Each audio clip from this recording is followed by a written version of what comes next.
मैं वंदना धर्मराज पांडे, मुलुंड महानगर पालिका माध्यमिक विद्यालय की टीचर। आज हम लोग क्या पढ़ेंगे? हम लोग पढ़ेंगे प्रकरण 5, दो चरांक वाले रेखीय समीकरण। ठीक है। दो चरांक वाले रेखीय समीकरण किसे कहते हैं? जिसके अंदर दो चरांक हो। और रेखीय समीकरण मैंने आपको पहले देखिए बहुपद में बताया था कि जिस चरांक की घात एक हो उसे हम क्या कहते हैं? रेखीय समीकरण। तो आप लोग 5.1 पढ़ चुके हैं और आज हम पढ़ेंगे 5.2। चलिए देखते हैं।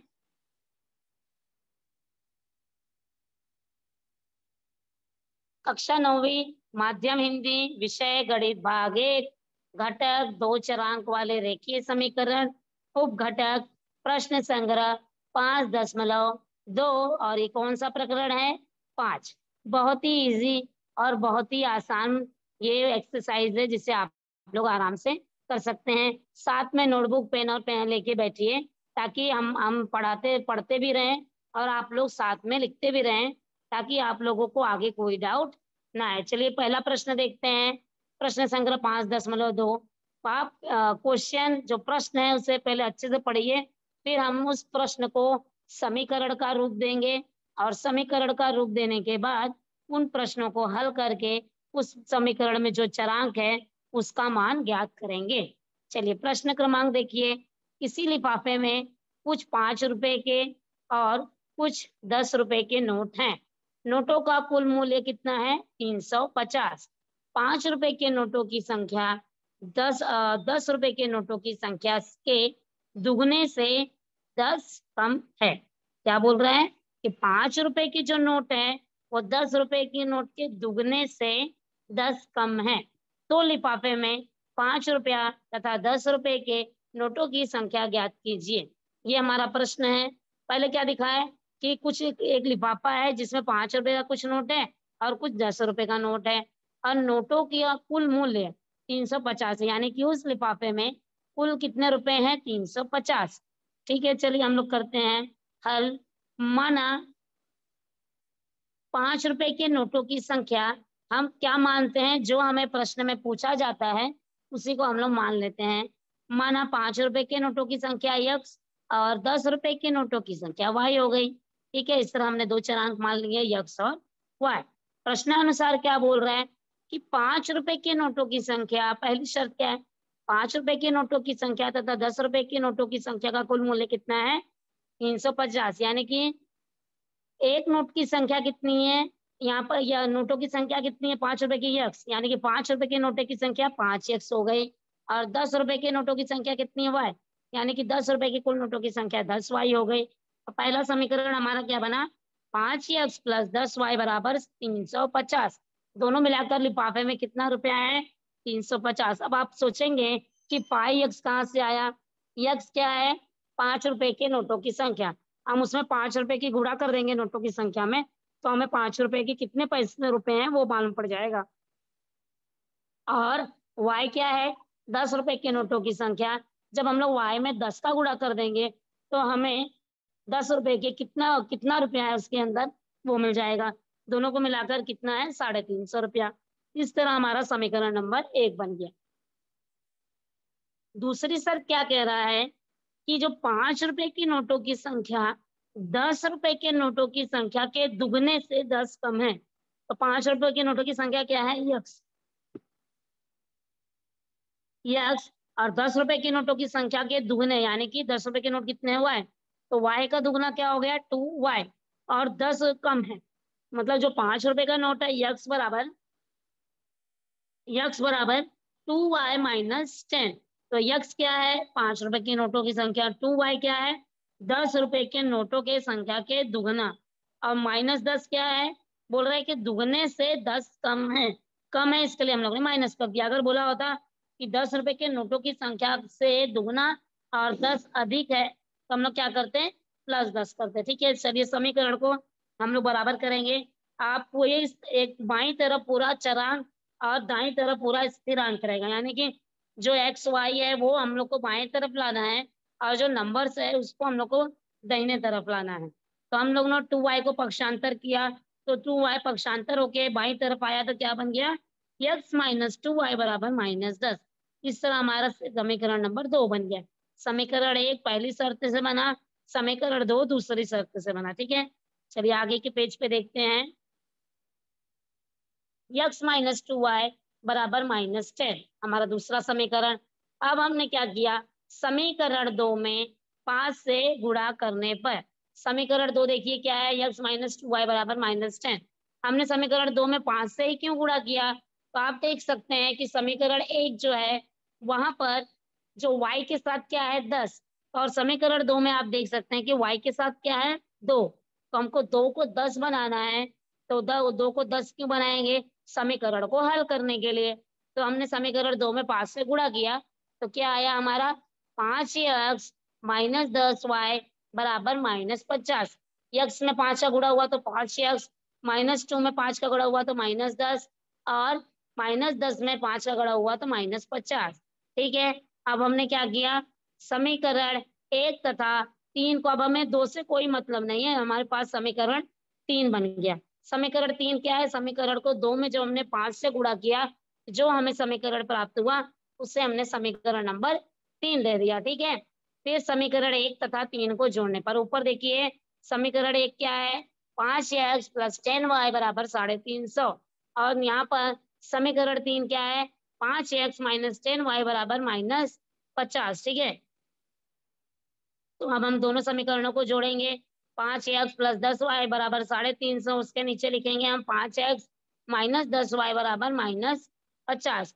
5 5 कितना हो गया 10x, plus 10y, -10y cancel हो गया क्योंकि एक प्लस में है एक माइनस में है। अब 350 में से 50 गया तो कितना हो गया 300, तो हमें क्या मिला 10x बराबर 300। तो x बराबर क्या आएगा 300/10, यानी कि x बराबर 300 में 10 का भाग देंगे 30, और यही x बराबर 30 समीकरण 2 में रख दीजिए। जरूरी नहीं 2 में ही रखिए, आपको जो समीकरण छोटा लगता है जिससे आप आसानी से हल कर सकते हैं उसे ही लीजिए, चाहे वो समीकरण 1 हो, चाहे 2 हो, चाहे 3 हो। तो x बराबर 30, x बराबर 30 समीकरण 2 में रखने पर, समीकरण 2 देखिए ऊपर क्या है, पहले हम समीकरण लिखेंगे, x माइनस 2y बराबर -10। ठीक है, अब यहाँ पर यक्स का मान कितना है 30, 30 माइनस 2y बराबर -10, तो हमने यक्स का मान 30 रख दिया। 30 माइनस 2y बराबर -10, माइनस, अब 30 को पक्षांतर कीजिए, -2y बराबर -10, 30 का पक्षांतर इस तरफ किया तो क्या हो गया -30, -2y बराबर -10 -30 कितना हो गया हमारे पास -40। अब देख सकते हैं आप कि दोनों तरफ माइनस है, बाई तरफ भी और दाई तरफ भी, दोनों माइनस को कैंसिल कीजिए तो अब हमारे पास क्या बचेगा 2y बराबर 40। अब y बराबर क्या आएगा 40/2, तो 2 हमने 40 में 2 का भाग दिया तो हमारे पास कितना आया 20। ठीक है, अर्थात उस लिफाफे में 5 रुपए के कितने नोट थे, x बराबर 30, और y के कितने नोट थे हमारे पास 10 रुपए के कितने नोट थे, y बराबर 20। तो इस तरह हम साप्ताहिक प्रश्न को पढ़कर उसे समीकरण का रूपांतरण देंगे, और रूपांतरण देने के बाद हम x और y का मान निकालेंगे। तो फिर से देखिए सवाल, एक लिफाफे में 5 रुपए के और 10 रुपए के कुछ नोट है, लेकिन उनका मूल्य कितना है 350, तो यहाँ पर 5x प्लस 10y बराबर 350 हो गया। फिर दूसरी शर्त क्या कह रहा है कि उस लिफाफे में जो 5 रुपए के नोट है वो 10 रुपए के दुगने से 10 कम है, तो हमारे पास दूसरा समीकरण बना x माइनस 2y बराबर -10। अब उसमें हमने दूसरे समीकरण में 2 से गुणा, सॉरी 5 से गुणा किया तो हमारे पास तीसरा समीकरण बना, और पहले तीसरे समीकरण को जोड़कर हमने x तथा y की वैल्यू ज्ञात की। चलिए प्रश्न प्रश्न क्रमांक दूसरा देखते हैं। प्रश्न क्रमांक दूसरा, किसी भिन्न का हर उसके अंश के दुगने से एक कम है, क्या है, आप जरा ये प्रश्न किताब में सही कर लीजिए क्योंकि वहां पर थोड़ा सा मिस्टेक है। किसी भिन्न का हर उसके अंश के दुगने से एक कम है, अंश तथा हर दोनों में एक जोड़ने पर उनका अनुपात 3:5 हो जाता है, तो वह भिन्न ज्ञात कीजिए। तो हमने क्या कर, मैंने अभी पहले ही बोला जो पूछा जाता है हम उसी को ही मान लेते हैं। माना भिन्न का अंश बराबर यक्स तथा भिन्न का हर बराबर वाई। ठीक है, भिन्न का अंश क्या हो गया यक्स और भिन्न का हर हो गया वाई। प्रथम शर्त क्या कह रहा है कि जो भिन्न का हर है वो अंश के दुगने से एक कम है। भिन्न का हर क्या है वाई और उसका अंश क्या है यक्स, तो यक्स का दुगना क्या हो गया 2x और बोल रहा है कि एक कम है इसके लिए -1। ठीक है, अब देखिए पक्षांतर कीजिए, क्योंकि हमें एक तरफ बाई तरफ अपना चरांक चाहिए और दाहिने तरफ हमें स्थिरांक चाहिए। तो 2x को इस तरफ लेके आए बाई तरफ, तो y - 2x बराबर -1। अब समीकरण को पहले यक्स फिर y फिर अपना दाहिने तरफ नंबर, तो यहाँ पर -2x + y बराबर -1। ये हो गया हमारा समीकरण नंबर 1। ठीक है, द्वितीय शर्त क्या कह रहा है, अंश और हर दोनों में एक जोड़ने पर उनका अनुपात 3:5 हो जाता है।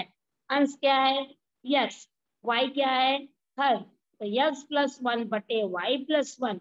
बोल रहा है कि दोनों में एक एक जोड़ने पर उनका अनुपात क्या हो जाता है 3:5। तो इस तरह हम क्या लिख सकते हैं, यक्स +1 बटे वाई +1 बराबर 3/5।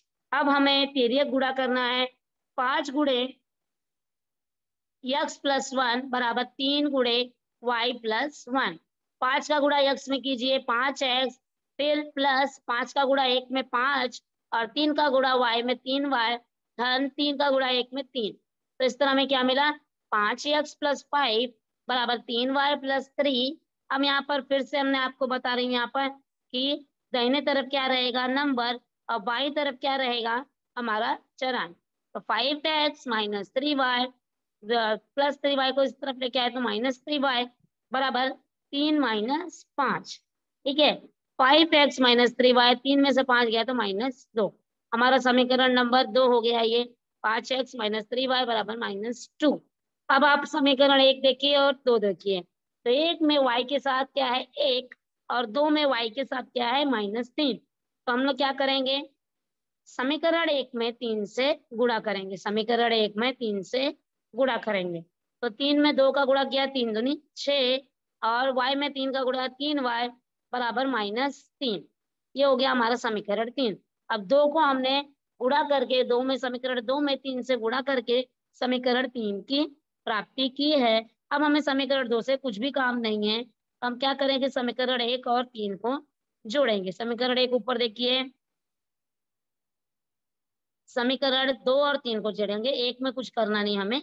समीकरण 2 क्या है 5x - 3y बराबर -2।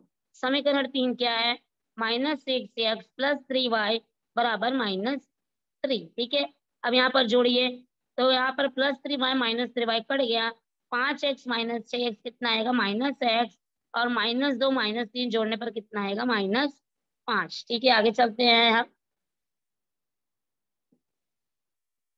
-x बराबर -5, तो यहाँ पर माइनस माइनस कट गया, क्या बचा हमारे पास x बराबर 5। ठीक है, यक्स का मान हमें मिल गया, यानी कि हमें भिन्न का अंश मिल गया x बराबर 5।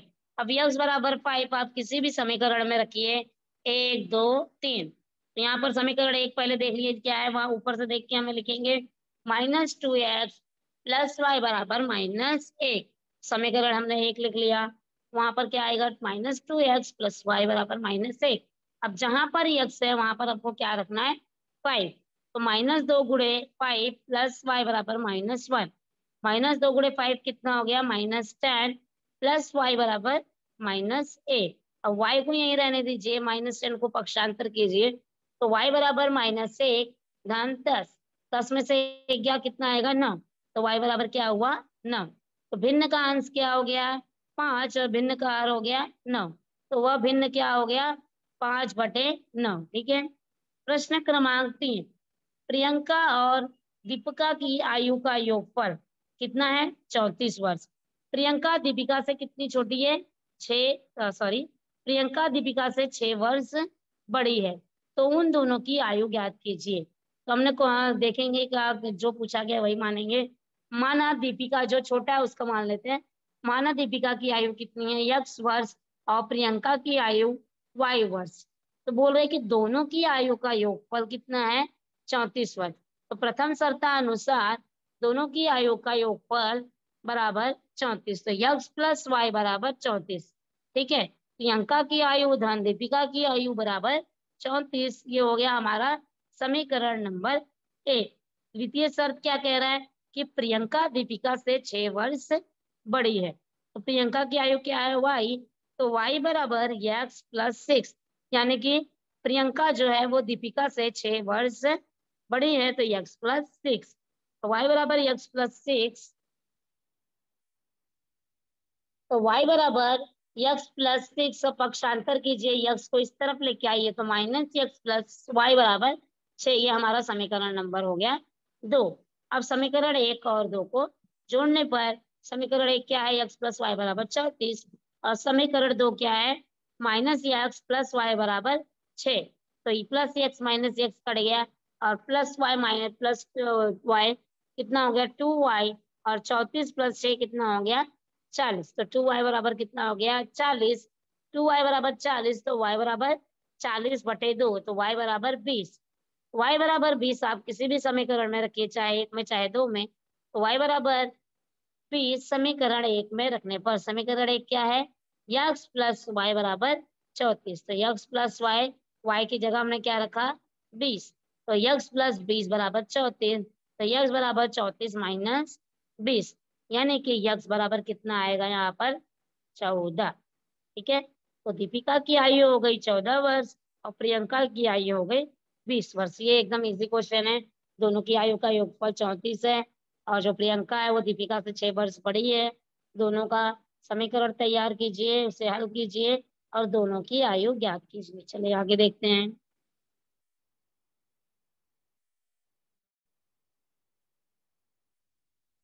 प्रश्न क्रमांक 14, किसी चिड़ियाघर में शेर और मोर की कुल संख्या कितनी है, 50। दोनों के पैरों की संख्या, यानी कि शेर के पैरों की संख्या तथा मोर के पैरों की संख्या कितनी है, 140। तो चिड़ियाघर में शेरों तथा मोरों की संख्या ज्ञात करो। यहाँ पर हम मान लेते हैं कि चिड़ियाघर में कितना शेर है, यक्स। तो माना शेर की संख्या बराबर यक्स तथा मोर की संख्या बराबर वाई। तो दोनों का क्या बोल रहे हैं कि दोनों का चिड़ियाघर में कितना टोटल है, यक्स प्लस वाई बराबर 50। यक्स क्या है, शेर की संख्या, वाई क्या है, मोर की संख्या। तो यक्स प्लस वाई बराबर 50। ये हमारा समीकरण नंबर 1 हो गया। द्वितीय शर्त क्या कह रहा है कि उनके पैरों की कुल संख्या कितनी है, 140। तो शेर यक्स है, शेर के पास कितने पैर होते हैं, 4। तो इसके लिए 4x हो गया। और मोर के पास कितने पैर होते हैं, 2। तो इसके लिए 2y हो गया। तो शेर की पैरों की संख्या 4x धन मोर के पैरों की संख्या, यानी कि 2y बराबर 140। समीकरण 1 में 2 से गुणा करने पर, 2 से क्यों किया हमने गुणा, आप देख सकते हैं कि समीकरण में 2 में y के साथ क्या है, तो इसके लिए हमें समीकरण 1 में 2 से गुणा करने पर 2x प्लस 2y बराबर 100।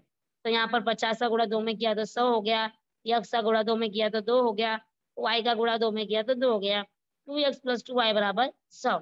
समीकरण 2 और में से 3 को घटाने पर, अब यहाँ पर देख सकते हैं कि समीकरण 1 में भी y के साथ प्लस है, समीकरण 2 में भी y के साथ प्लस है। तो जब प्लस होता है तो हमें समीकरण घटाना पड़ता है। तो समीकरण 2 माइनस समीकरण 3, समीकरण 2 लिखिए पहले ऊपर, 4x प्लस 2y बराबर 140। इसके नीचे समीकरण 3 लिखिए, 2x प्लस 2y बराबर 100। अब घटाते समय जो नीचे का समीकरण है वहां का चिन्ह बदलता है, तो 100 के साथ माइनस 100 हो गया, प्लस 2y माइनस 2 हो गया, minus plus 2x minus 2x हो गया। तो आप देख सकते हैं plus 2y minus 2y cancel हो गया, 4x minus 2x 2x, 140 minus 100 कितना हो गया 40।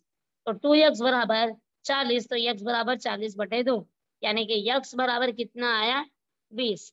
अब x बराबर 20 आप किसी भी समीकरण में रखिए। यहाँ पर हमने समीकरण 1 में रखे हैं x बराबर 20। समीकरण 1 क्या है, x प्लस वाई बराबर 50। तो x की जगह क्या आएगा 20 और y वैसे ही रहेगा, तो 20 धन y बराबर 50। तो y बराबर क्या आएगा 50 माइनस 20। तो y बराबर 50 माइनस 20 कितना हो गया 30। तो चिड़ियाघर में मोर की संख्या 30 और शेरों की संख्या यानी कि x बराबर 20। ठीक है, चलिए आगे देखते हैं। 3 कुर्सियों तथा 2 मेजों का मूल्य कितना है? 4,500 रुपए। 3 कुर्सी और 2 मेज का मूल्य कितना है? 4,500। 5 कुर्सियां तथा 3 मेजों का मूल्य कितना है? 7,000 रुपए। तो 2 कुर्सियां तथा 2 मेजों का मूल्य कितना हो गया? हमें वह ज्ञात करना है। मान लेते हैं एक कुर्सी का मूल्य कितना है? x रुपए और एक मेज का मूल्य हो गया y रुपए। पहली शर्त क्या बोल रहा है कि 3 कुर्सी यानी कि 3x, 2 मेज यानी कि 2y, दोनों का मूल्य कितना है? 4,500। हमारा पहला समीकरण बन गया 3x प्लस 2y बराबर 4,500। तृतीय शर्त क्या कह रहा है? 5 कुर्सी तथा 3 मेजों का मूल्य कितना है? 7,000। तो 5x क्या है? 5 कुर्सी और 3y क्या है? 3 मेज। तो 5x धन 3y बराबर 7,000। समीकरण 1 और 2 में से तैयार हो गया। अब आप देख सकते हैं कि समीकरण 1 में 2 के y के साथ 2 है और समीकरण 3 में y के साथ 3 है। तो हम क्या कर सकते हैं? 2 और 3 का लसा भी निकालेंगे। 2 और 3 का लसा भी 6, यानी कि मुझे y के साथ भी 6 चाहिए और समीकरण 1 में और समीकरण 2 में y के साथ भी 6 चाहिए। तब में क्या करेंगे हम लोग? यहाँ पर समीकरण 1 में 3 से गुणा करने पर तथा समीकरण 2 में 2 से गुणा करने पर, समीकरण 3 में 3 से गुणा किए तो क्या हो गया? 3 त्रिक का 9, 9x 6y बराबर 13,500। ठीक है, तो 9x प्लस 6y बराबर 13,500, समीकरण नंबर 3। अब जब समीकरण 2 में हम लोग 2 से गुणा करेंगे तो 5 दूनी 10, 3 दूनी 6 बार और 7,000 क्या हो जाएगा? 14,000। तब देखिए हमारे पास नया समीकरण बन गया 3 और 4। समीकरण 4 में से 3 को घटाने पर जब चिन्ह y के साथ दोनों समीकरणों में समान होता है तो हम लोग क्या करते हैं? समीकरण को घटाते हैं। तो सर 10x प्लस 6y बराबर 14,000 और उसके नीचे समीकरण लिखेंगे 9x प्लस 6y बराबर 13,500। जब हम घटाते हैं तो नीचे के समीकरण का चिन्ह बदलता है। तो 14,000 में से 13,500 गया तो कितना हुआ? 500 plus 6y minus 6y cancel हो गया। 10 में से 9 गया यक्स, यानी कि यक्स बराबर कितना आया? 500। अब यक्स बराबर 500 समीकरण 1 में रखिए। पहले समीकरण 1 लिखिए 3x प्लस 2y बराबर 4,500। अब यहाँ पर यक्स के साथ हम 500 रखेंगे तो 3 गुणे 500 बराबर प्लस 2y बराबर 4,500। 3 में 500 का गुणा करेंगे तो कितना आएगा? 1,500 प्लस 2y बराबर 4,500। तो 2y बराबर 4,500 माइनस 1,500। 4,500 माइनस 1,500 कितना हो गया? 3,000। और y बराबर 3,000 बटे 2 यानी कि 1,500। तो एक कुर्सी का मूल्य कितना हो गया? 500। और दो कुर्सी की एक कुर्सी का मूल्य हमें मिल गया तो हम कितने भी कुर्सी का मूल्य ज्ञात कर सकते हैं। तो एक कुर्सी का मूल्य हो गया 500, तो दो कुर्सी का मूल्य कितना हो गया? 2 गुणे x बराबर 2 गुणे 500 यानी कि 1,000। और एक मेज का मूल्य कितना हो गया? 1,500। तो दो मेज का मूल्य कितना हो गया? 2y बराबर 1,500 गुणे 2। तो यहाँ पर 1,500 गुणे 2 कितना हो गया? 3,000। तो अब हम लोग दो कुर्सी तथा दो मेजों का कुल कितना मूल्य हो गया? 1,000 गुणे 1,000 धन 3,000 यानी कि 4,000। तो दो कुर्सी तथा दो मेजों का मूल्य 4,000 होगा। जब हमने एक कुर्सी तथा एक मेज का मूल्य ज्ञात कर लिया तो हमें कितने भी कुर्सी और कितने भी मेज का मूल्य ज्ञात कर सकते हैं। चलिए आगे का प्रश्न, क्वेश्चन नंबर 7।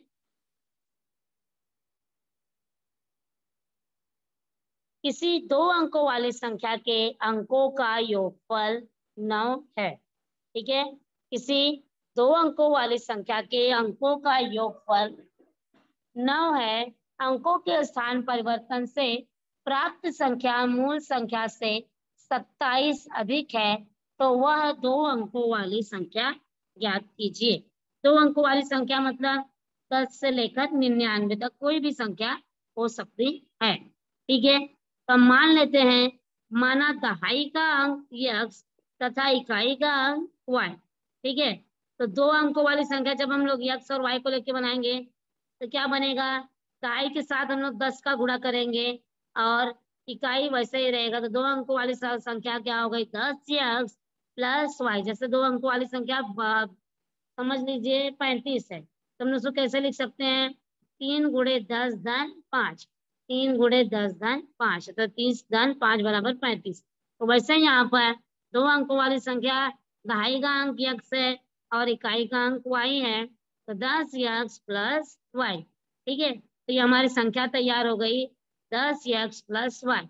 अब पहली शर्त क्या बोल रहे हैं कि 2 अंकों वाली संख्या के अंकों का योगफल 9 है, तो यक्स प्लस वाई बराबर 9, ये हमारा समीकरण नंबर 1 हो गया। ठीक है, अब द्वितीय शर्त क्या कह रहा है कि अंकों के स्थान परिवर्तन से प्राप्त संख्या, अंकों का स्थान यानी कि जहां पर एक्स है वहां पर वाई, जहां पर वाई वहां पर एक्स। तो अंकों का स्थान परिवर्तन देखिए, ऊपर समीकरण के एक ऊपर मैंने लिखा है कि अंकों के स्थान परिवर्तन से प्राप्त संख्या 10y प्लस एक्स। मूल संख्या हमारी क्या है? 10x plus Y. अंकों के स्थान परिवर्तन से प्राप्त संख्या क्या है? 10y plus x. ठीक है, तो इस तरह क्या बोल रहा है दूसरी शर्त की अंकों के स्थान परिवर्तन से प्राप्त संख्या, जब हमने अंकों का स्थान परिवर्तन किया तो जो हमें संख्या मिली वह मूल संख्या से 27 अधिक है। तो हमने अंकों का स्थान परिवर्तन यानी कि 10y प्लस एक्स बराबर, और मूल संख्या हमारे 10x प्लस वाई बराबर, यहाँ पर दोनों है, तो बोल रहा है कि 27 अधिक है, तो मूल संख्या हमने 27 जोड़ दिया, तो हमें क्या समीकरण मिला? 10y प्लस एक्स बराबर 10x प्लस वाई बराबर प्लस 27। अब मैंने आपको पहले भी बताया है कि चरांक को एक तरफ और स्थिरांक को एक तरफ रखना है, तो जितने भी एक्स वाई वाले हैं सबको बाई तरफ लाइए और जितने भी नंबर है उसको दाहिने तरफ लेके जाइए। तो यहाँ पर 10y माइनस वाई बराबर 10y minus y plus x minus 10x बराबर 27। 10y में से y गया तो कितना आया? 9y, और x माइनस 10x तो माइनस 9x बराबर 27। अब क्या हमें पहले x लिखे फिर y, तो माइनस 9x प्लस 9y बराबर 27, समीकरण नंबर 2। अब समीकरण 2 में 9 से भाग दे दीजिए, तो माइनस 9x बटे 9 प्लस 9y बटे 9 बराबर 27 बटे 9। तो यहाँ पर कटेगा, क्या बचेगा? 9 9 कट गया सब जगह, तो क्या बचा? माइनस एक्स प्लस वाई बराबर 9 त्रिक 27 यानी कि 3। समीकरण 1 क्या है? एक्स प्लस वाई बराबर 9।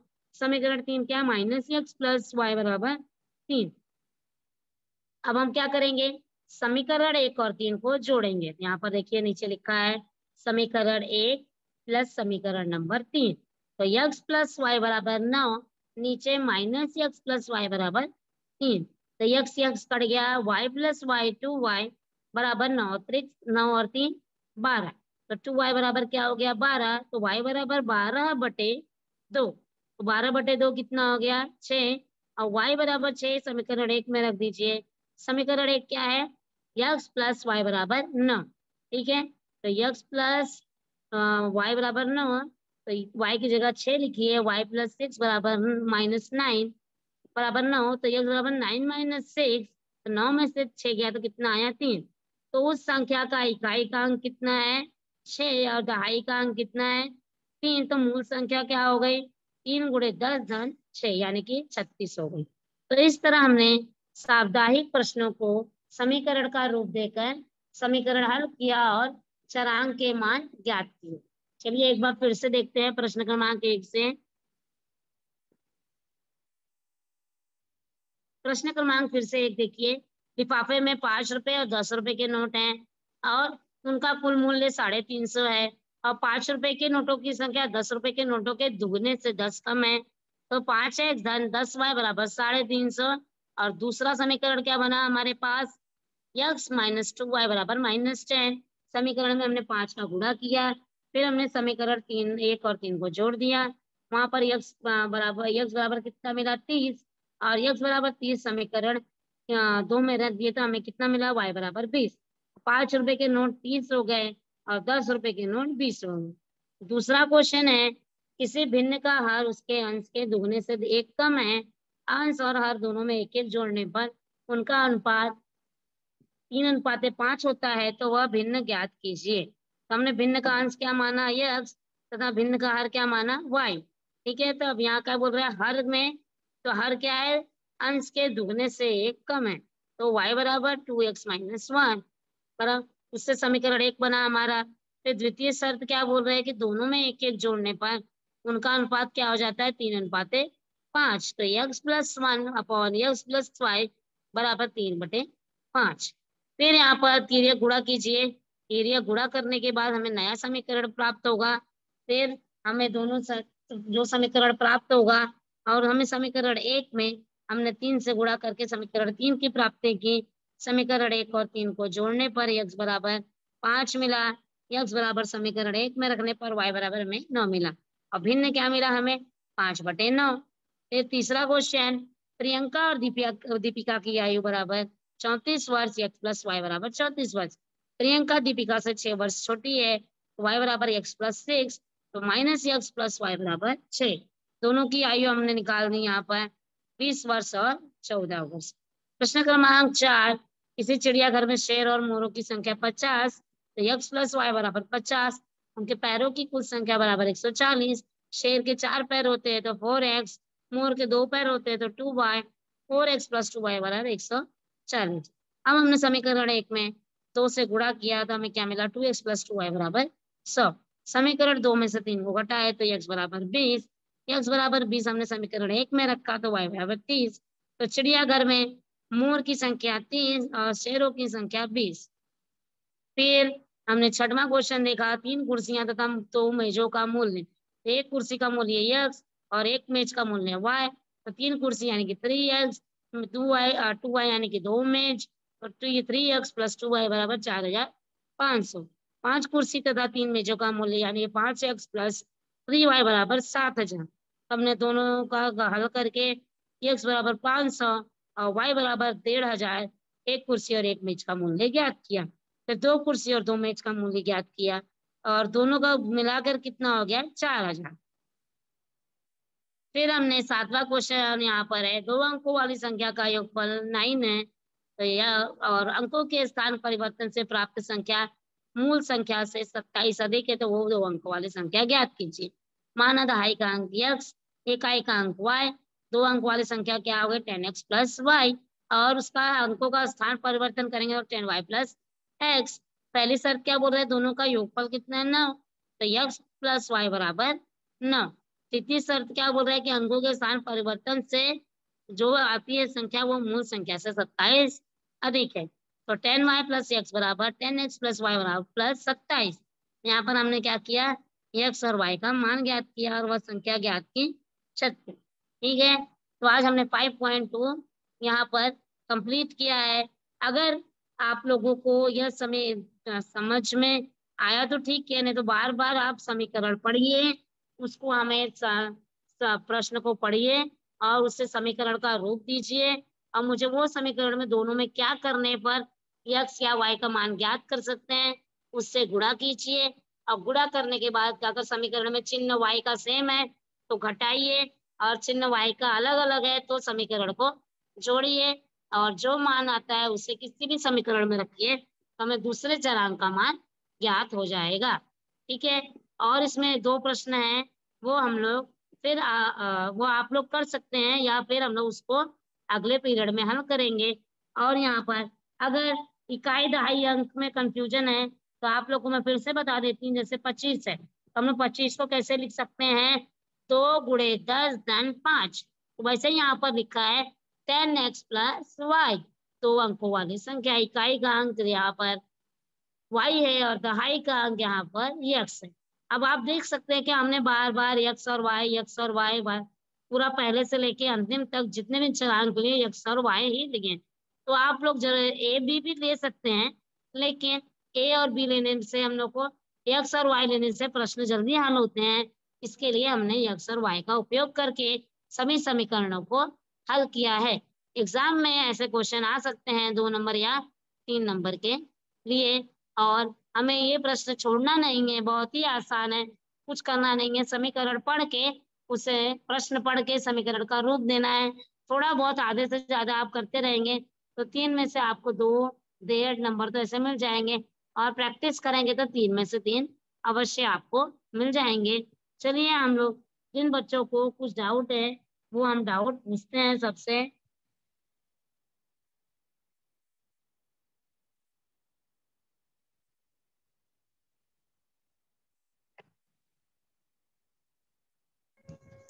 Hello ma'am. हाँ बोलो बेटा, क्या नहीं समझा? सेकंड का नहीं समझा मैम, फिर से एक बताओ ना मिनट, थोड़ा। सेकेंड का। ओके,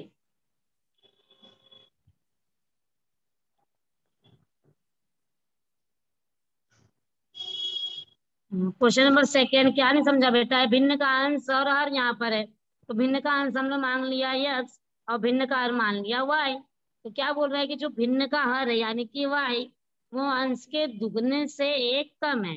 तो दुगना क्या हो गया 2x, और कम है इसके लिए -1 किया है। फिर हमने उसको समीकरण को, पहले यक्स आता है फिर वाई आता है फिर दाहिने तरफ नंबर आता है। तो क्या हो गया यहाँ पर, -2x + y बराबर -1, वो समीकरण बन गया।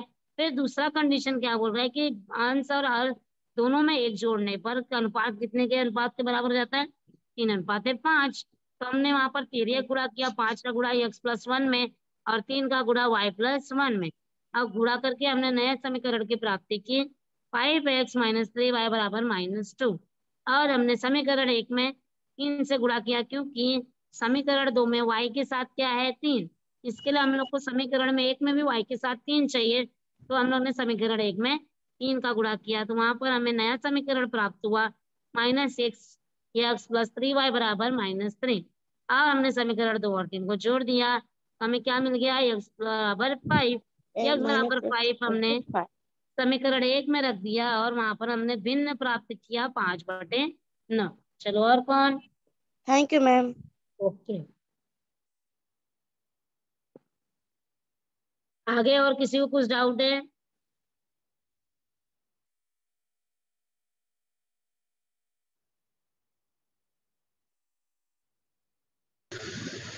हेलो मिस, एक बार क्वेश्चन नंबर 7 फिर से बता दो ना।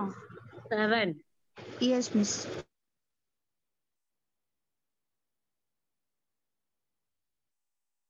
2 अंक वाली संख्या है, ठीक है। तो यहाँ पर हमने दहाई का अंक क्या ले लिया, यक्स, और इकाई का अंक क्या ले लिया, वाई, ठीक है। अब हम लोग अंक कैसे लिखेंगे, वो रियल अंक कैसे लिखेंगे? तो 2 अंकों वाली संख्या, मैंने अभी आपको बताया कि जैसे मुझे 2 अंक वाली संख्या 45 हो गई, तो हम लोग उसको कैसे लिख सकते हैं, 4×10 × 5।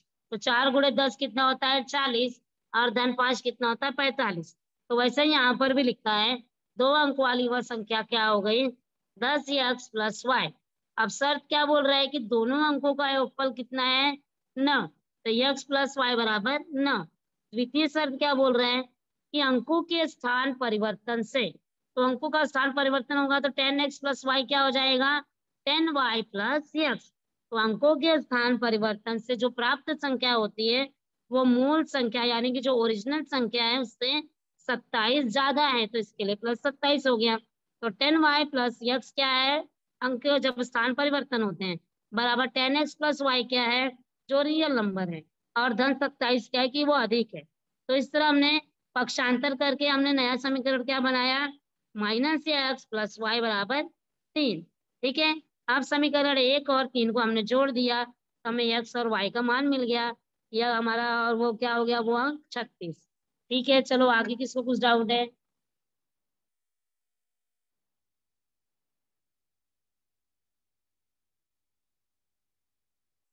नेक्स्ट,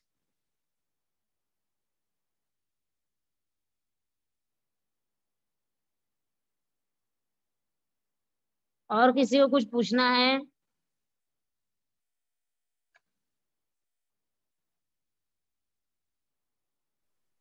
मिस एक बार शुरू से दिखाइए, मुझे स्क्रीनशॉट लेना है। Hello teacher. शुरू से दिखाऊं? बेटा हेलो पढ़ाते टाइम मैं तभी बोली टीचर। थी ना ले लेने का स्क्रीनशॉट। Page number 1। हेलो। अभी तुम लोग स्क्रीनशॉट लेते बेटे को बहुत टाइम लगेगा, कुछ डाउट है तो पूछो।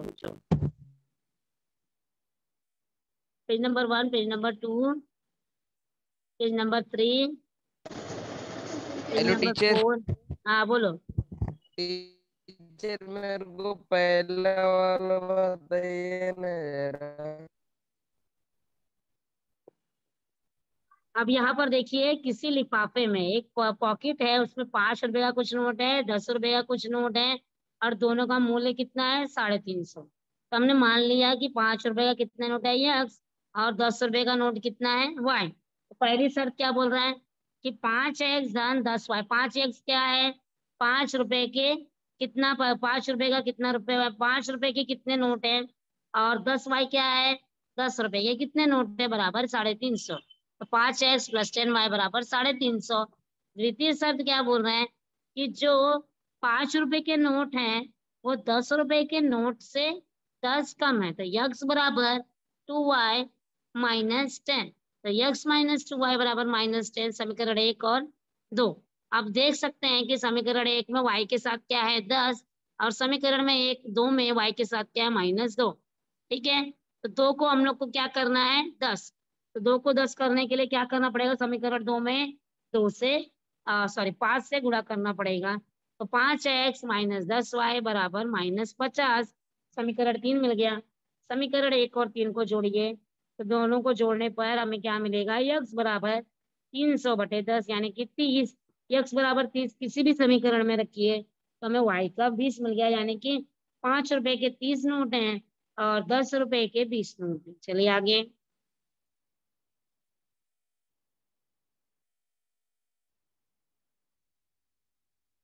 नेक्स्ट, बोल रहा हूँ। चलिए ठीक है, अब आगे हम लोग को 2 क्वेश्चन बचा है, वो भी इजी है। अब आप लोग कर सकते हो, ठीक है, नहीं तो हम लोग उसको नेक्स्ट क्लास में करेंगे। और बार बार ये प्रश्नों को पढ़ पढ़ के आप समीकरण बनाएंगे तभी आएगा, और एग्जाम में ऐसे क्वेश्चन आते ही आते हैं। चलिए आगे हम लोग 5.3 पढ़ने वाले हैं नेक्स्ट क्लास में। थैंक यू, आप लोगों ने इतना कोऑपरेट किया। चलिए।